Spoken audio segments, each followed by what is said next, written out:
Hace 4500 años, el norte de Europa emergía lentamente de la Edad de Piedra. En el Mediterráneo, Grecia y Roma aún no habían empezado a echar raíces.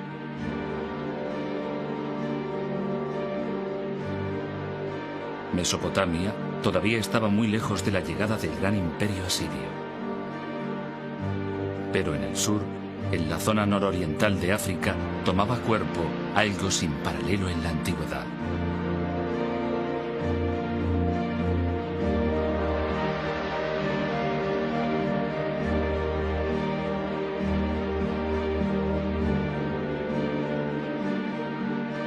A orillas del Nilo, en Egipto, surgieron 3 pirámides colosales. 3 monumentos levantados por la civilización más duradera que ha existido en el mundo.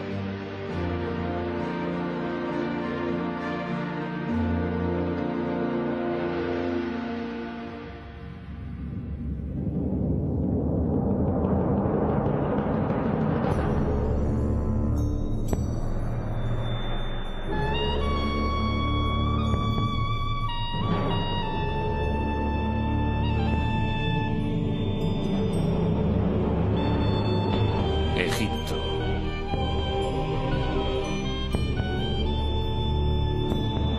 Del caos a los reyes.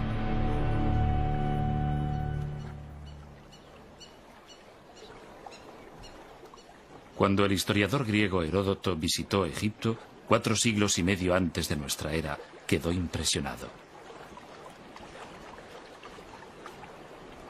Las maravillas eran mayores que en cualquier otro país, observó.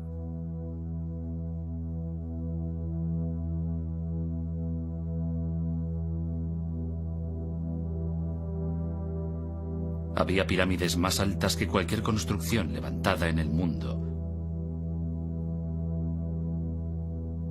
Avenidas de esfinges, mitad humanas, mitad animales. Y altos pilares de piedra llamados obeliscos. Había estatuas gigantes de faraones fallecidos mucho tiempo atrás. Y momias exóticas cubiertas de oro. Y por doquier, los símbolos enigmáticos de su escritura sagrada.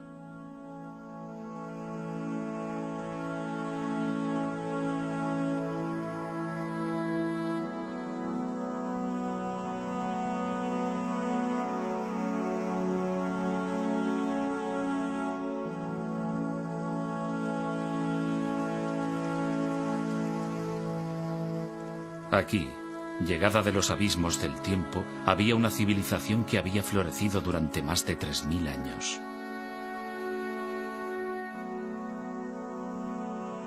Para los antiguos, Egipto ya era antiguo.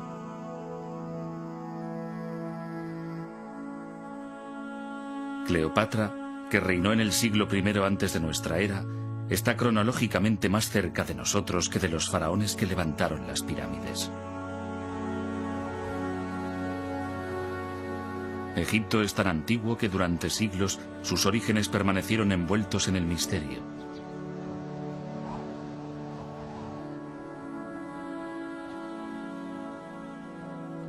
Incluso los propios egipcios no tenían una idea precisa de su antigüedad ni de su origen.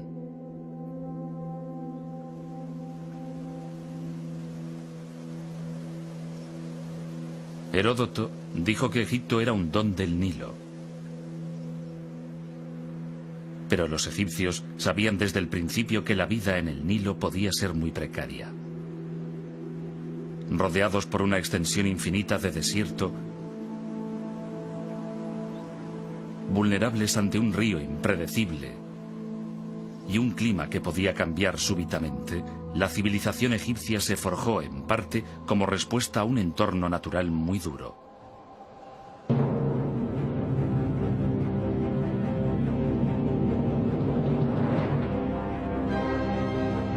Los egipcios lo llamaban caos. Acechando en la oscuridad, había fuerzas poderosas que esperaban ser liberadas.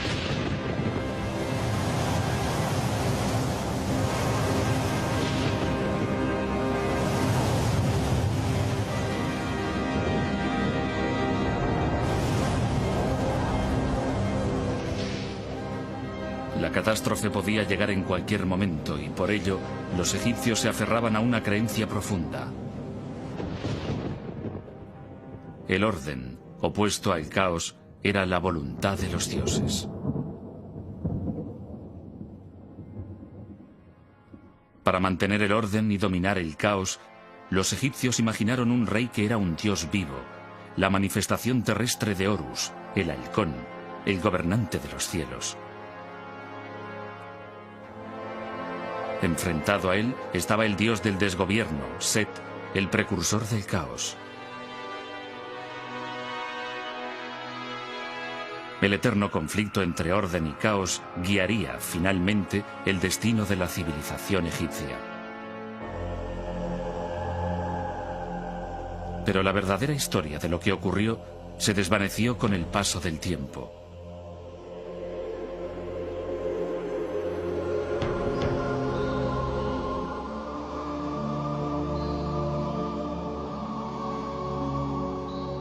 En el crepúsculo de la grandeza de Egipto, hacia el año 300 antes de nuestra era, un sacerdote llamado Manetón inició la titánica tarea de compilar la primera historia completa de Egipto.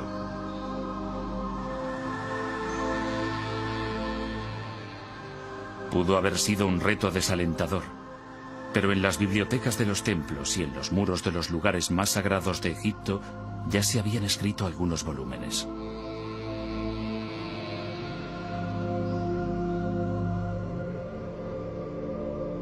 Unos 1000 años antes del nacimiento de Manetón, el faraón Setos I construyó un templo en Abido dedicado a Osiris, el dios de los muertos. En una extraordinaria sala de los antepasados, su hijo, el futuro Rameses II, aparece leyendo un papiro. El documento, grabado en el muro con escritura jeroglífica, contiene una lista de 76 nombres reales en orden cronológico.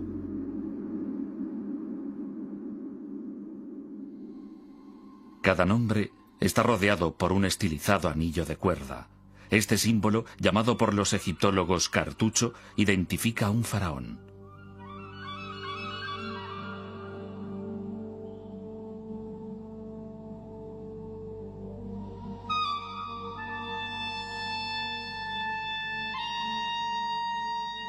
Utilizando documentos como este, Manetón dividió su historia en 30 dinastías reales.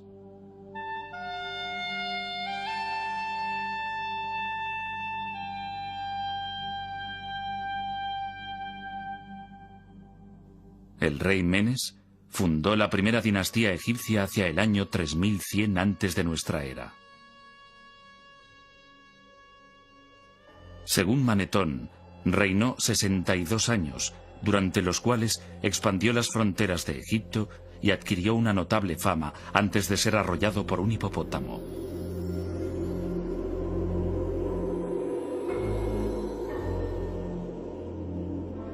Antes del reinado de Menes, Egipto había sido gobernado por unos semidioses llamados espíritus de los muertos.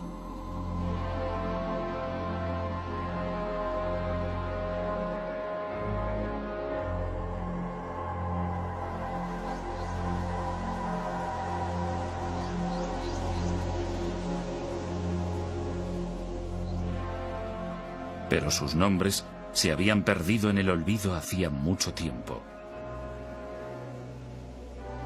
¿Eran los espíritus de los muertos historia o mitología?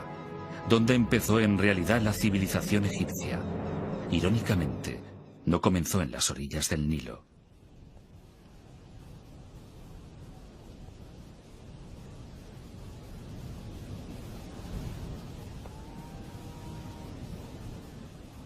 A más de 100 kilómetros al oeste del río, en el desierto del Sahara, el calor es tan sofocante y la sequedad tan pronunciada que la lluvia se evapora antes de llegar al suelo.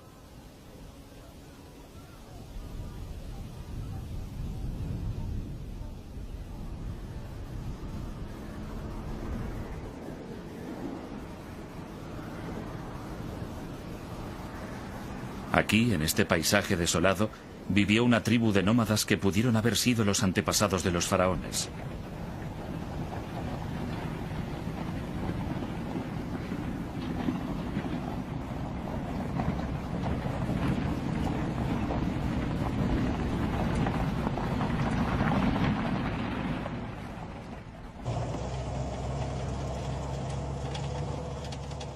Fred Wendorf, de la Universidad Metodista del Sur, de Dallas, Texas, dirige un equipo internacional de arqueólogos que han batido el desierto buscando rastros de la presencia del hombre.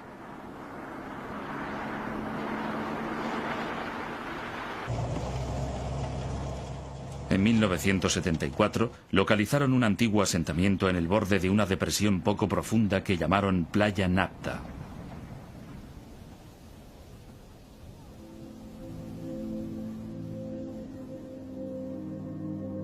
El Sahara no fue siempre seco y árido. Las fechas obtenidas por radiocarbono revelan que, hacia el año 8000 antes de nuestra era, el monzón tropical africano se desplazó hacia el norte, dando lugar a la caída de lluvias torrenciales en el desierto y a la formación de lagos estacionales. Uno de estos lagos fue Playa Napta. Aquí, rodeados por zonas de pastos para alimentar a su ganado, la gente podía protegerse del calor y de las variaciones climáticas del desierto.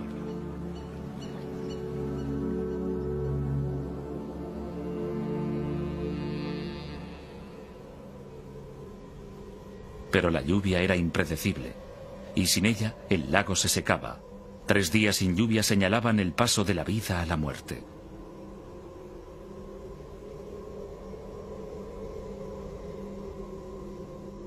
Cuando la supervivencia estaba en entredicho, sucedió algo sorprendente.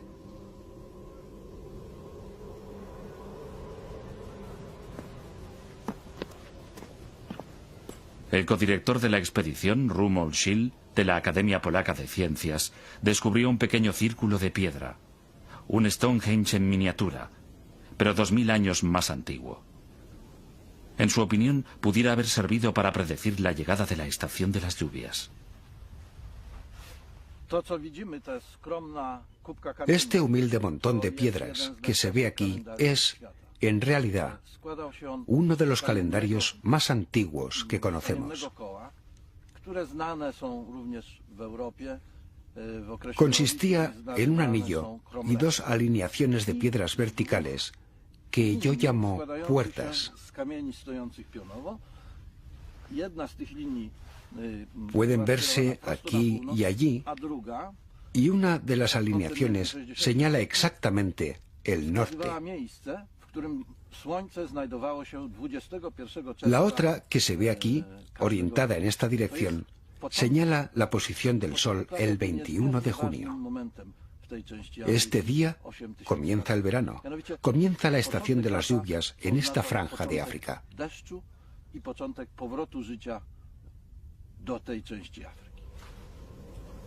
El descubrimiento de este calendario circular solo fue el inicio de una serie de hallazgos. Cerca de allí se encontraron varias piedras colocadas formando círculos que marcaban la situación de hoyos profundos.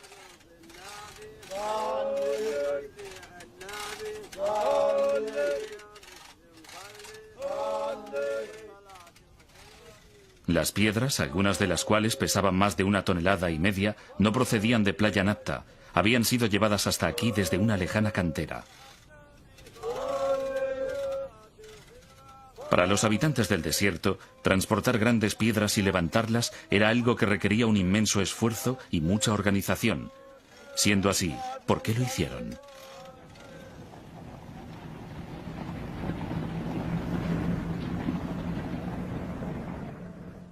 Fred Wendorf cree que podrían señalar la posición de tumbas de personajes importantes u honrar a sus espíritus. Tal vez la tumba de alguien con suficiente poder para interceder ante los dioses y atraer la lluvia. Uno de los objetos más imponentes fue hallado en este hoyo, tal vez la última morada de un caudillo o un gobernante. A primera vista parecía un bloque normal, pero cuando Wendorf lo examinó con más detalle, resultó ser una escultura primitiva.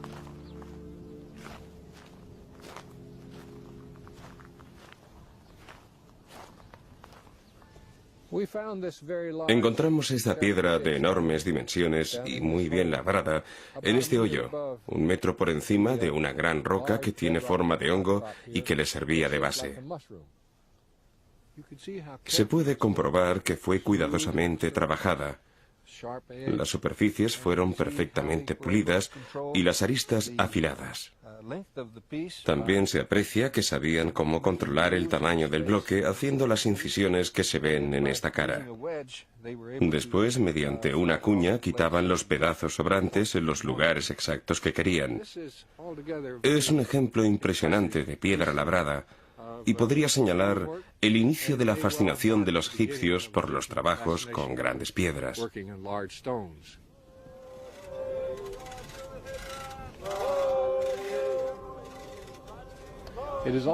También es una prueba importante de la existencia de diferentes estratos sociales, porque se necesitó habilidad para controlar a la multitud de hombres dedicados a dar forma al bloque y ponerlo en una posición que encajara con la piedra que lo sustentaba.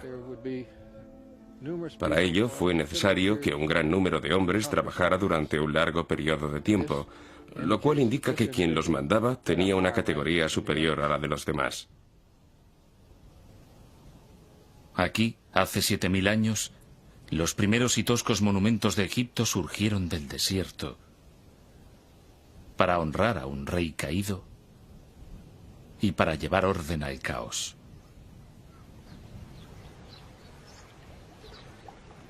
Pero para los habitantes de Playa Napta, el tiempo llegaba a su fin.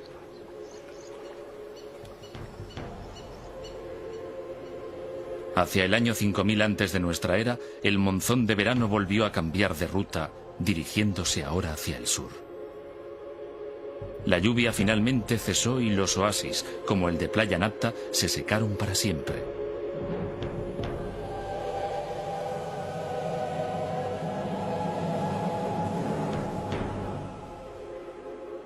Obligados a abandonar el desierto, sus habitantes tomaron el camino del este, hacia el Nilo.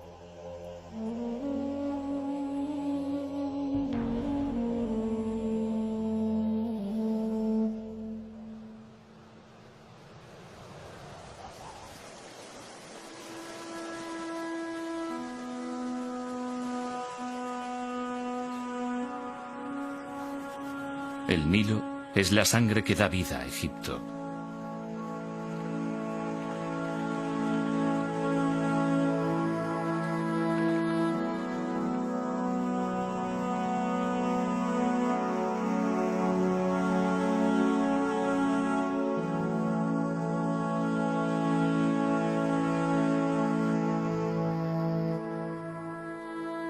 Desde su nacimiento, en las profundidades del este africano, el río fluye hacia el norte durante unos 6000 kilómetros antes de llegar a Egipto, donde forma un oasis que se extiende a lo largo de unos 900 kilómetros.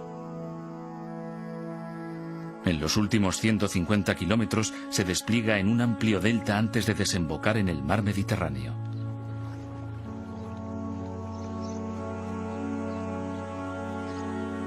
Para la historia egipcia, el Nilo fue a la vez una bendición y una maldición. Una vez al año, cargado con el agua de las lluvias monzónicas en Etiopía, el río inundaba sus riberas depositando una tierra muy fértil que los egipcios llamaban Tierra Negra.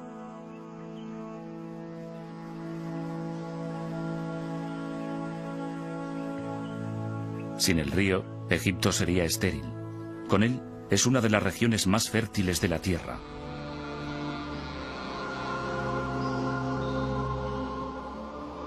Pero en el pasado, el río era tan impredecible como la lluvia en el desierto. Una crecida demasiado alta podía arrasar aldeas. En cambio, si era demasiado baja, ocasionaba hambre. Para escapar del caos de la incertidumbre, los egipcios idearon el primer calendario del mundo basado en 3 estaciones de 4 meses cada una. Es el modelo del calendario que utilizamos en la actualidad. Pero entonces no estudiaban el tiempo, estudiaban el Nilo.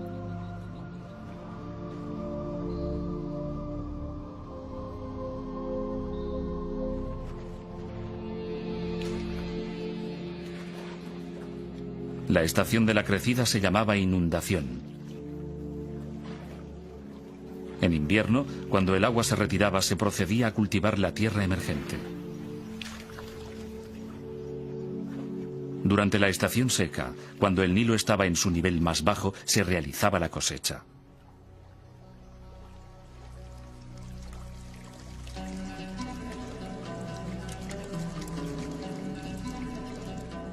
Trabajando unidos, los egipcios abrieron pozos, levantaron diques para proteger sus aldeas y desarrollaron los rudimentos de la geometría para volver a establecer, después de cada inundación, las lindes de sus propiedades.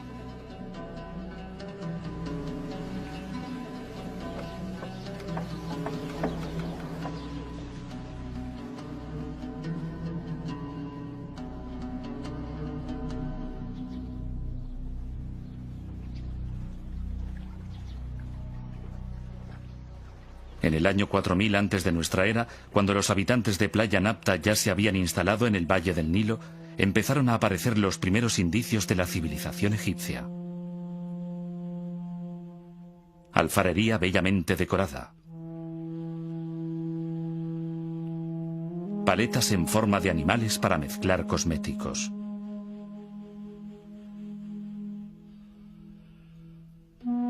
Y cuchillos de pedernal tan bien acabados que nunca han sido igualados, algunos con mangos de marfil bellamente tallados.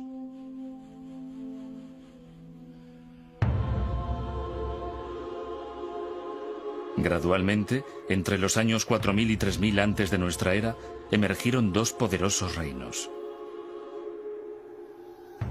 Al discurrir el río de sur a norte, el reino que floreció en el delta del Nilo recibe el nombre de Bajo Egipto, la tierra de las plantas de papiro. El reino del Alto Egipto, la tierra del loto, se desarrolló en el valle del Nilo. Los símbolos de las dos tierras se entrelazan a través de la historia egipcia. Significan la unión de dos territorios para formar la primera gran civilización del mundo.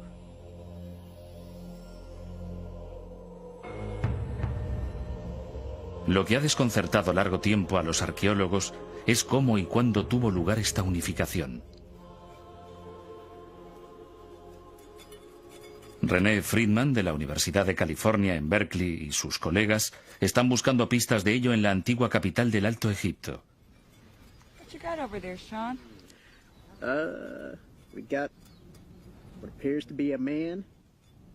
Llamada por los griegos Hieracómpolis, la ciudad del halcón, fue la primera ciudad egipcia.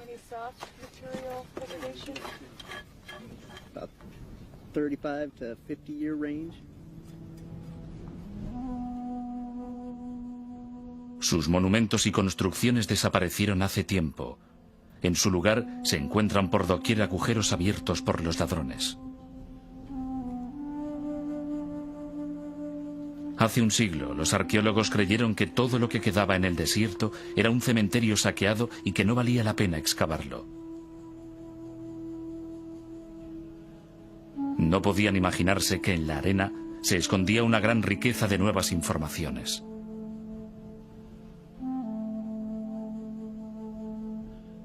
Recientes descubrimientos muestran que hace 5500 años Hieracómpolis era uno de los asentamientos más importantes que se levantaban a orillas del Nilo.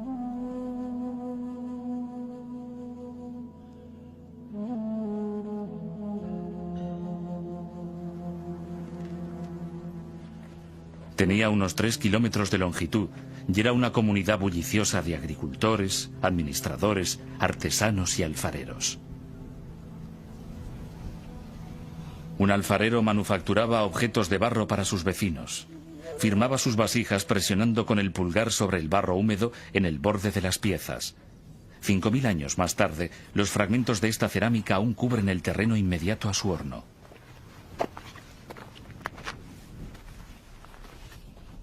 A causa de un grave accidente, todavía es posible identificar su casa.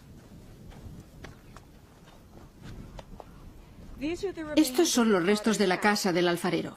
En todo Egipto es la casa más antigua que se ha conservado y su buen estado de conservación se debe a que el alfarero trabajaba demasiado cerca de su vivienda. Por fortuna nuestra y desgracia suya, cierto día un cambio de viento hizo que el fuego del horno superara la corta distancia que había hasta su casa y la incendiara. El fuego quemó y endureció el limo y el adobe que formaban la parte inferior de la casa. reduciendo las vigas y las esteras de sus paredes al carbón y a las cenizas que vemos aquí.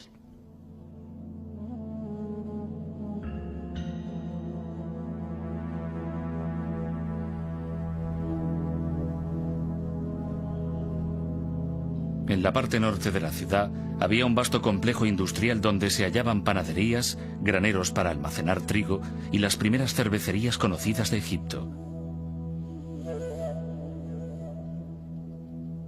Pero el edificio más importante de Hieracómpolis fue descubierto en 1985, cuando los arqueólogos encontraron varios agujeros de 1,80 m de profundidad, lo suficientemente grandes como para alojar unas inmensas columnas de madera de 6 metros de altura. Estas columnas formaban la fachada de un santuario inmenso que debía dominar el complejo del templo y toda la ciudad de Hieracómpolis.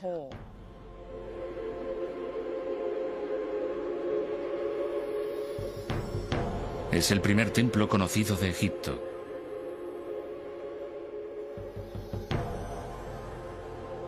En ninguna parte era más evidente el poder del faraón. Durante las ceremonias rituales, el faraón, sentado en su trono, asistía al sacrificio de animales al dios halcón Horus, el patrón de todos los futuros reyes de Egipto.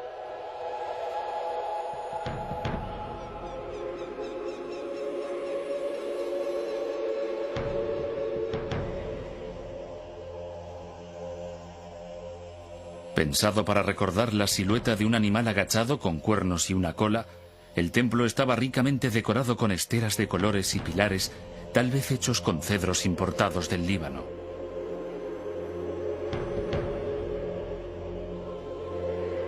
Fue el prototipo de todos los grandes complejos de templos que se construirían en el futuro y dominaba el paisaje de Hieracómpolis.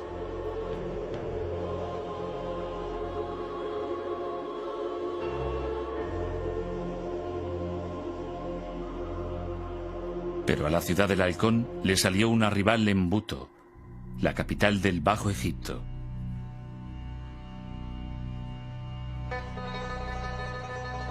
Situada al norte del Cairo moderno, en el delta del Nilo, todo lo que queda de Buto es un enorme montículo de tierra y escombros, y estas piedras y estatuas que datan de 2000 años después.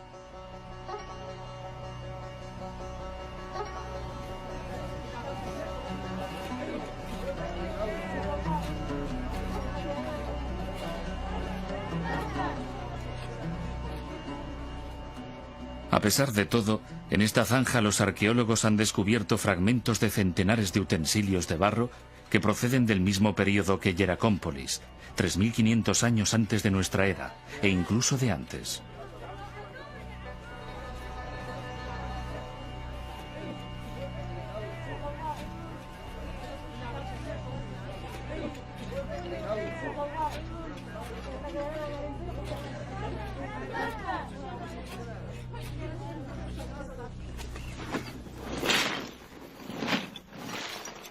Dina Faltings, del Instituto Arqueológico Alemán, es la responsable de la excavación y una experta en el estudio de cerámica antigua.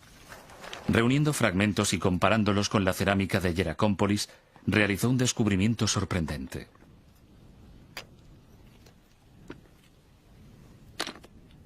Buto, en tiempo remoto, había albergado una cultura muy diferente. Los utensilios de Buto no alcanzaban la perfección de los del Alto Egipto.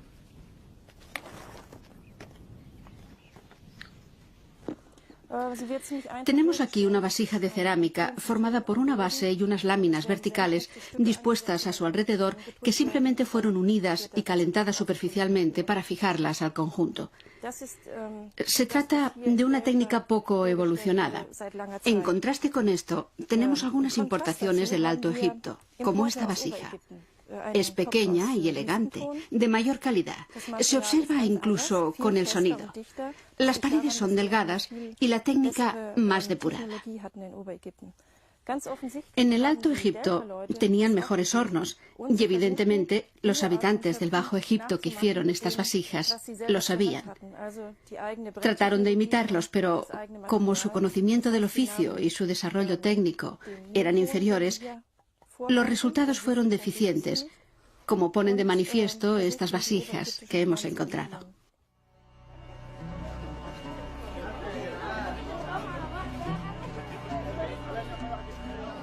La tarea de Dina Faltings en Buto revela que en el año 3200 antes de nuestra era, la superior cultura del Alto Egipto llegó hasta el Bajo Egipto y los dos reinos se convirtieron en uno solo.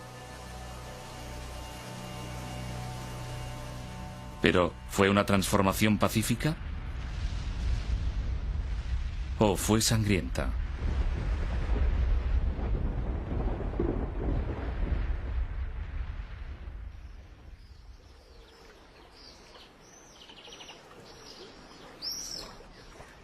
La unión de los dos reinos, que se extendía a lo largo del Nilo, era un punto de referencia en la evolución de la civilización egipcia. Pero cómo se llegó a ello era una pregunta de difícil respuesta. Todo lo que tenían los arqueólogos para basar sus teorías era un objeto encontrado en Hieracómpolis en 1898. Esta exquisita paleta ceremonial de pizarra data aproximadamente del año 3100 antes de nuestra era. Está dedicada a un rey del Alto Egipto llamado Narmer, que algunos creen que fue el legendario rey Menes, el primer faraón de Egipto. En una de sus caras, Narmer, tocado con una corona acabada en forma de bulbo, está a punto de golpear a un prisionero en presencia de Horus, el dios halcón de Hieracómpolis.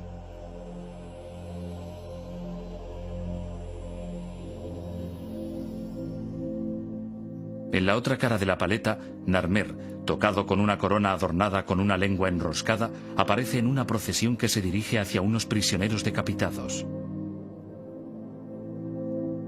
Dos leones, con sus largos cuellos entrelazados, simbolizan la unificación. La clave para entender la paleta de Narmer son las coronas.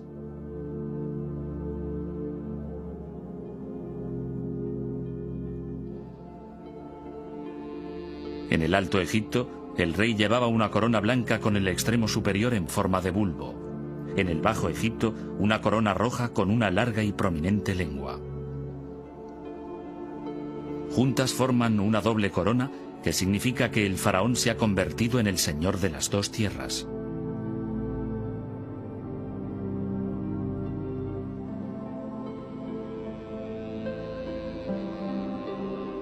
En los 3000 años que siguieron a la unificación, la imagen del rey ciñendo una doble corona aparecerá en estatuas y templos a lo largo y ancho de Egipto para indicar su dominio sobre todo el territorio.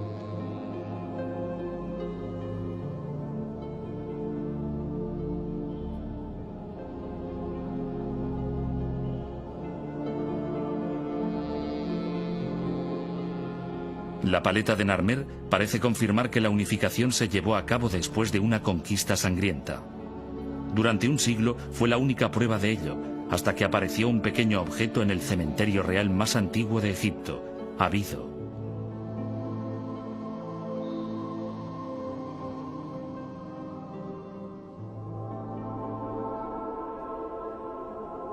Considerada la última morada de Osiris, el rey de los muertos, el suelo está literalmente cubierto por fragmentos de cerámica, restos de las ofrendas a uno de los más importantes dioses de Egipto.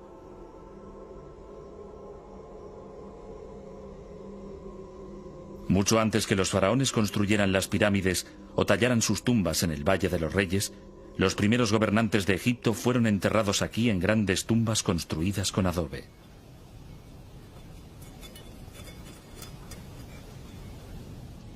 Cuidadosamente estudiado a finales del siglo pasado y comienzos de este, se creyó que el cementerio de Abido había desvelado todos sus secretos hasta que en 1977 el arqueólogo alemán Günther Dreyer volvió a excavar en el emplazamiento.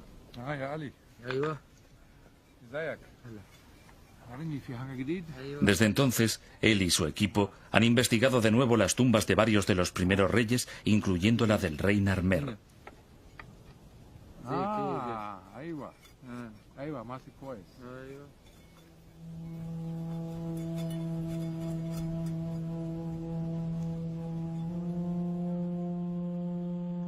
Dreyer se emocionó ante el descubrimiento de una etiqueta de marfil. Este tipo de etiquetas solían ponerse en las tinajas de aceite. Aunque la que encontró era pequeña, encerraba una gran sorpresa. Parecía representar el mismo acontecimiento que la paleta de Narmer. Es una etiqueta de marfil del rey Narmer, hallada cerca de su tumba. Estas etiquetas servían para indicar la fecha de los cargamentos de aceite. En aquella época, las fechas se indicaban con los nombres de los años y estos nombres se elegían basándose en los acontecimientos más importantes del año correspondiente. En este caso, es una victoria del rey Narmer sobre los pueblos del delta. Y obviamente, es el mismo acontecimiento representado en la paleta de Narmer. De ello podemos concluir que la paleta de Narmer hace referencia a un hecho histórico que tuvo lugar en un año determinado. Pero la etiqueta es solo una pieza de un rompecabezas. Otro descubrimiento realizado en Abido sugiere que el proceso de unificación había empezado mucho antes del reinado de Narmer, por lo menos 5 generaciones antes. Bajo estos montículos de escombros, Dreyer encontró las tumbas de los reyes de una desconocida dinastía anterior que ahora los egiptólogos llaman la dinastía Cero. En las tumbas había otras etiquetas, algunas incluso más sorprendentes que la primera. Aquí, grabada en marfil, estaba la prueba clarísima de que los egipcios habían elaborado un sistema de escritura totalmente desarrollado, no solo antes de lo que se pensaba hasta entonces, sino incluso antes de que lo hicieran los sumerios en Mesopotamia, a los que se consideraban los primeros en producir un lenguaje escrito. La primera escritura sumeria, que vemos aquí, era un sistema de contabilidad formado por sencillas imágenes y números. La escritura egipcia ya contenía signos que correspondían a sonidos, como los alfabetos modernos. Todos los signos jeroglíficos de estas etiquetas representan sonidos. La serpiente representa el sonido Y. Junto a 2 triángulos forma la palabra Yu, que significa montaña. Estos símbolos significan las montañas de la oscuridad y se refiere al oeste, el lugar por donde se pone el sol.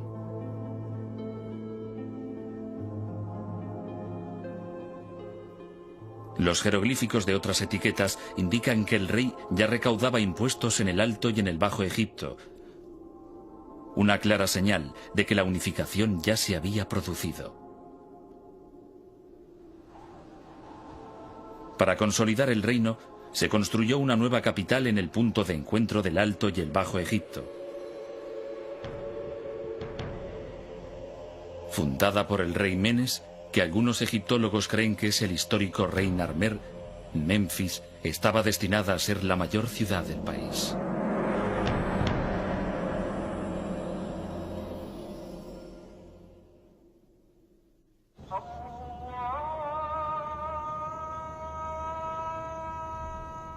Durante 3000 años, los faraones gobernarían Egipto desde Memphis. Hoy, de aquella ciudad solo quedan ruinas, pero nada que date de los tiempos del rey Narmer. Los egiptólogos hace tiempo que creen que la antigua capital siempre estuvo situada aquí.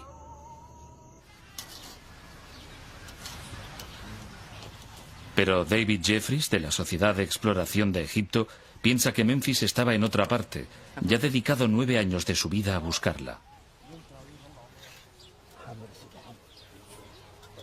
Utilizando una sencilla perforadora manual, tomó una serie de muestras en los campos que hay a 3 kilómetros al oeste de las ruinas. Los sondeos señalaron una importante capa de objetos situada a 3 metros de profundidad. Lo que esperamos encontrar en esta zona, unos metros por debajo de la posición que hemos alcanzado en este momento, es cerámica en el nivel inferior del limo, cerámica del periodo que se sitúa alrededor del año 3000 antes de nuestra era, el periodo de los primeros reyes del Egipto unificado y que representa la fundación de la capital del país en esta zona.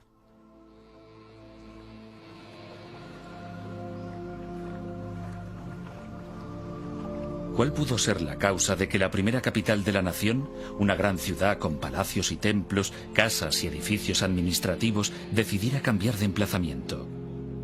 Dos grandes fuerzas naturales, el desierto y el Nilo. Ahora estamos en los límites del desierto occidental, mirando el valle del Nilo hacia los riscos orientales. Aquí el valle solo tiene 7 kilómetros de anchura.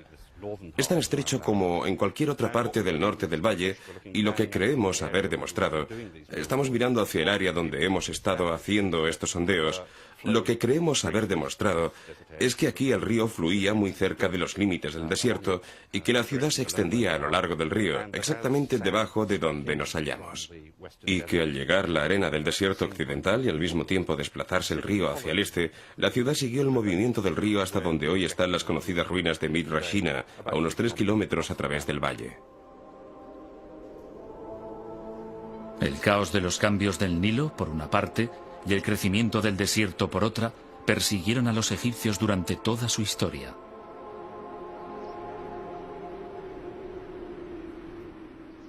Para superar las continuas amenazas que los acechaban, pusieron su fe en un hombre y en el poder de los dioses.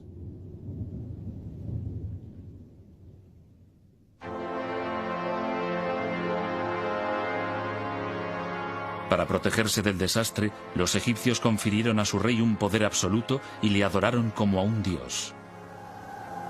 Solo una divinidad podía hablar con los dioses y solo una divinidad podía alejar el caos. Para mantener el orden, llamado Maat, personificado por una diosa sentada con una pluma en la cabeza, el faraón realizaba rituales diarios. Para apaciguar a los dioses, construía lujosos templos provistos de comida, bebida y otras ofrendas.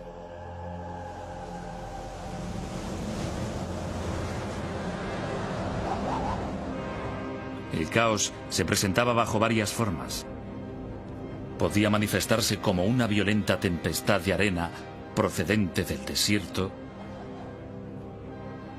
o como un enemigo extranjero.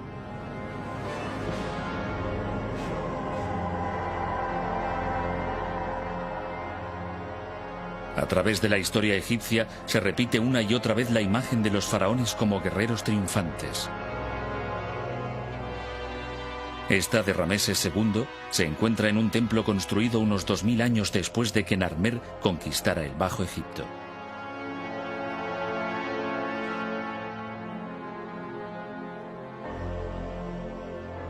Seguramente Rameses nunca condujo un ejército al combate.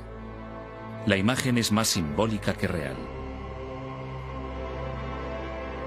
Un mensaje que indicaba a todos los que lo veían que el rey cumplía su deber sagrado de mantener Maat, el orden divino.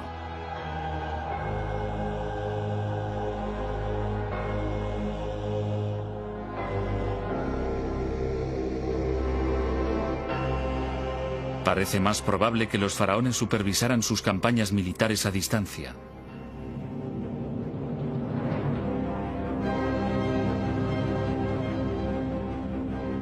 En el año 2280 antes de nuestra era, un importante oficial de la corte llamado Uni hizo que esculpieran los detalles de su extraordinaria carrera en los muros de su tumba. Uni explica cómo su faraón, Cíope I, se enfrentó a una tribu de nómadas. Cuando su majestad se enfrentó a los que moran en los desiertos del este, formó un ejército de varias decenas de millares de hombres procedentes de todo el Alto Egipto. Había nobles, portadores del sello, caudillos y jefes de las ciudades. Yo era el que los dirigía.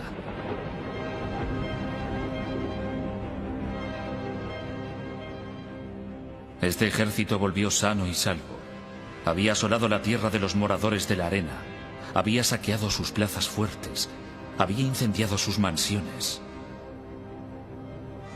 Su Majestad me alabó grandemente por ello.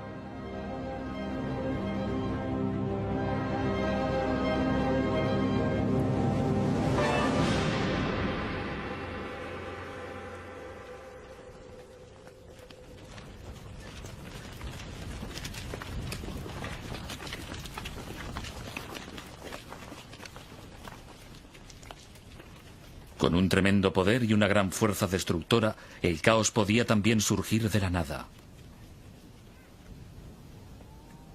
No muy lejos del emplazamiento de la antigua Memphis, en una cantera de Helouan, 30 kilómetros al sur del Cairo, está la presa más antigua del mundo. Aunque es difícil de imaginar, después de 4000 años, esta inmensa mole de piedra formaba parte de un enorme proyecto de ingeniería proyectado para controlar las inundaciones súbitas. Fascinado por la temprana tecnología egipcia, Gunther Dreyer realizó un detallado estudio de la presa. Calculó que 500 hombres tardaron 10 años en construirla, cargando hasta allí unas 184.000 toneladas de piedras.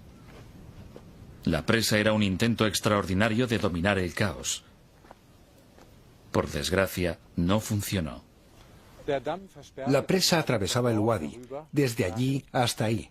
Tenía una longitud de unos 110 metros y una altura de unos 15.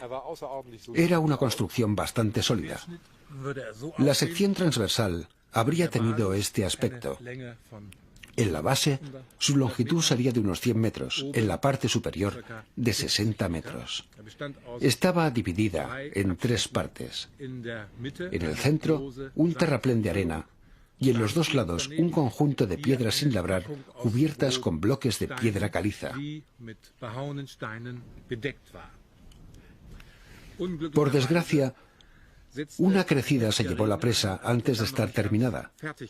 El agua vino por aquí y destruyó la parte inacabada.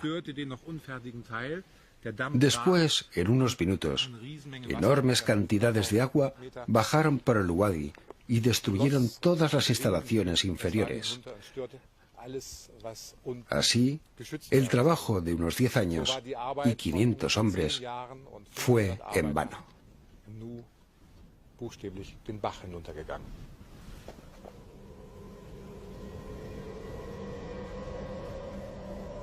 Para los egipcios que la construyeron, el desastre fue una trágica advertencia de lo destructivas que podían ser las fuerzas de la naturaleza y de la necesidad de una vigilancia constante.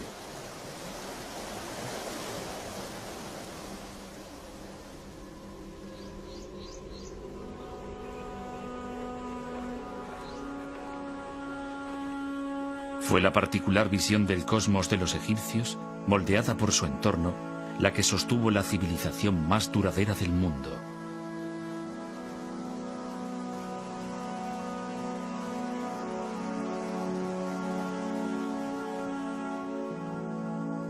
En el centro de todo ello estaba el faraón.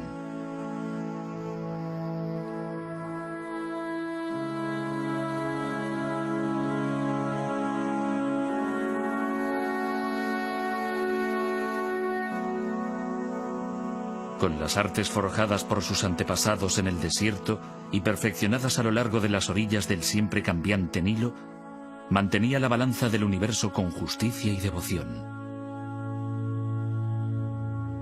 Luchaba contra los continuos y virulentos ataques de la naturaleza, las agitaciones sociales e incluso contra lo sobrenatural.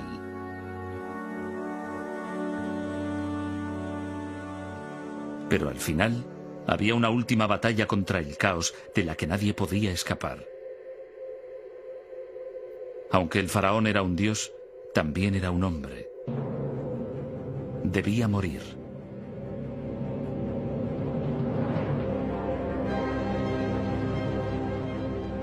Para evitar la calamidad, ordenó a los egipcios que empezaran a acarrear grandes piedras hacia los límites del desierto.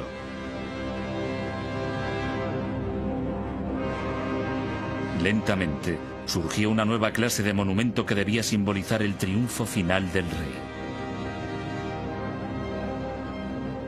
El triunfo de la vida eterna. Había empezado la era de las pirámides.